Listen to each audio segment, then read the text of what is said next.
Entrez donc dans ma taverne voyageur, posez votre cape, accrochez votre épée, et venez vous réchauffer près du feu.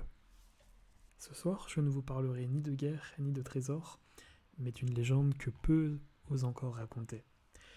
Cette légende, elle se nomme la légende du veilleur aux 1000 torches. Alors si vous êtes bien installés, nous allons débuter cette légende. On raconte qu'au-delà des mers du couchant, bien après les terres connues des rois et des cartographes, s'élève une île que nul n'ose approcher, Isalund, l'île des torches éternelles.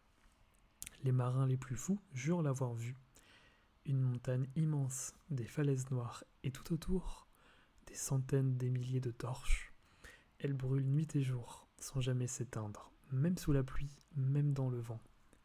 Personne ne sait qui les allume, mais les anciens, eux, connaissent la vérité. Et voici ce qu'ils racontent. Il y a plus de 1000 ans, les royaumes de l'Est furent plongés dans une nuit sans fin.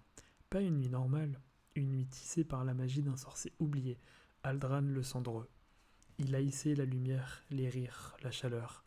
Il rêvait d'un monde figé dans l'ombre, et pendant 17 ans, le soleil ne se leva plus. Les terres gelaient, les récoltes mouraient, les hommes devenaient des bêtes, et les bêtes devenaient des monstres.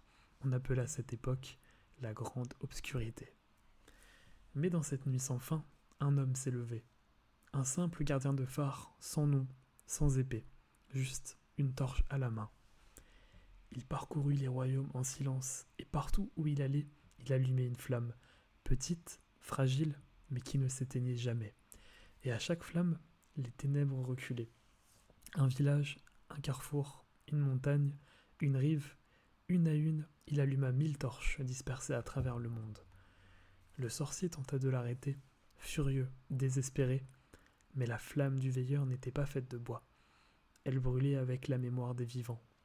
Chaque feu était un souvenir, une histoire, un sacrifice, une promesse que l'on refusait d'oublier.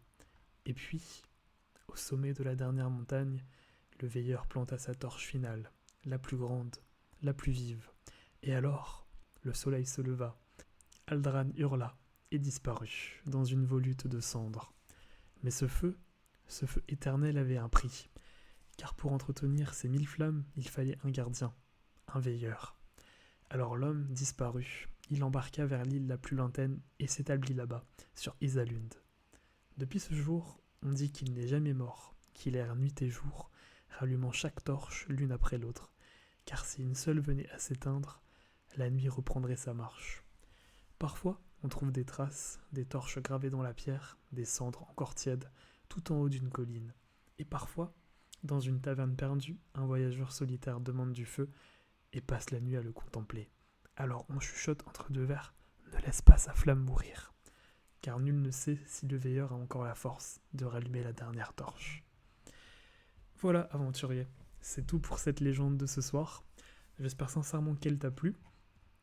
Des 3 légendes que j'ai pu raconter, je pense que c'est celle qui m'a fait le plus rêver et le plus introduire dans ce monde. Voilà, c'était la légende du veilleur aux 1000 torches, et si cela t'a plu, n'hésite pas à t'abonner, à commenter et à mettre un petit j'aime sous la vidéo. En vous souhaitant une bonne fin de journée ou bonne soirée, je ne sais pas à quelle heure tu regardes cette vidéo, et à très bientôt.